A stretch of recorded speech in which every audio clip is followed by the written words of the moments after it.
Okay, this is one of the thousands, tens of thousands. Here's more. Ice Bucket Challenge became a huge thing this summer.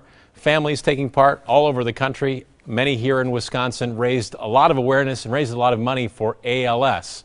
Well, now you could say it's time to take the next step. The Walk to Defeat ALS in Milwaukee is on October 12th. This morning in our studio, we're joined by Melanie Roach-Bicos, Executive Director, and Jan Kaufman, who is one of the walkers this year. Good morning to both of you. Good morning. All right, let's start with the Ice Bucket Challenge. What did that do to raise awareness for ALS in Wisconsin?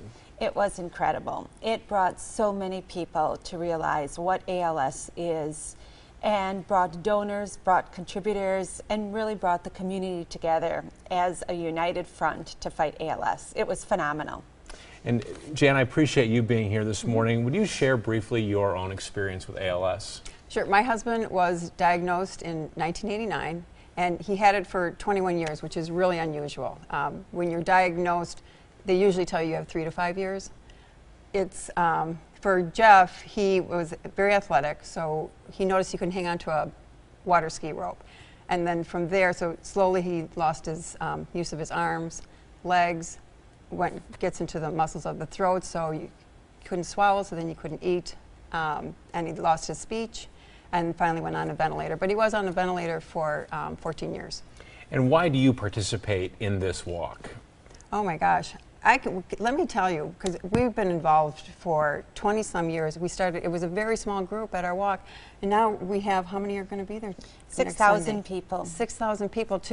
For patients and families to see that, it is so inspiring and motivating to keep people going.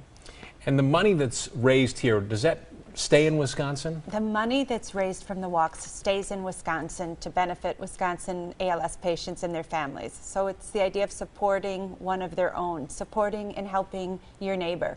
And this is coming up on October 12th, next Saturday? Next Sunday. Next Sunday. All right, and what are some of the details that people need to know if they want to participate? It is at Greenfield Park. They can register at alsawi.org. There's free t-shirts, Sobelman's, Jimmy Love's, Topper's Pizza, Sprecher Root Beer. It's just a great feel-good community and family event. We invite everybody to come out and join us to fight ALS. Each person brings us a step closer to a cure. And just as we wrap up, Jan, as you went through this emotional journey, you mentioned the first signs for your husband. What would be your encouragement to people? What should you be aware of? When should you go see your doctor?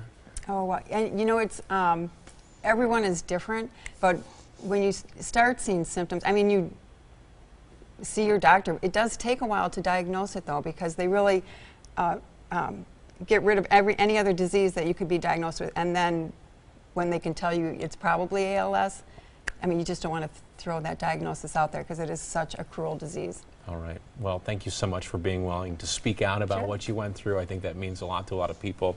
Melanie, also thank you for coming in this morning. Thank you. We're thrilled to be here. All right. The ALS Walk is coming up next Sunday at Greenfield Park over in West Allis. If you would like more information, you can log on to our website, tmj4.com, and click on links.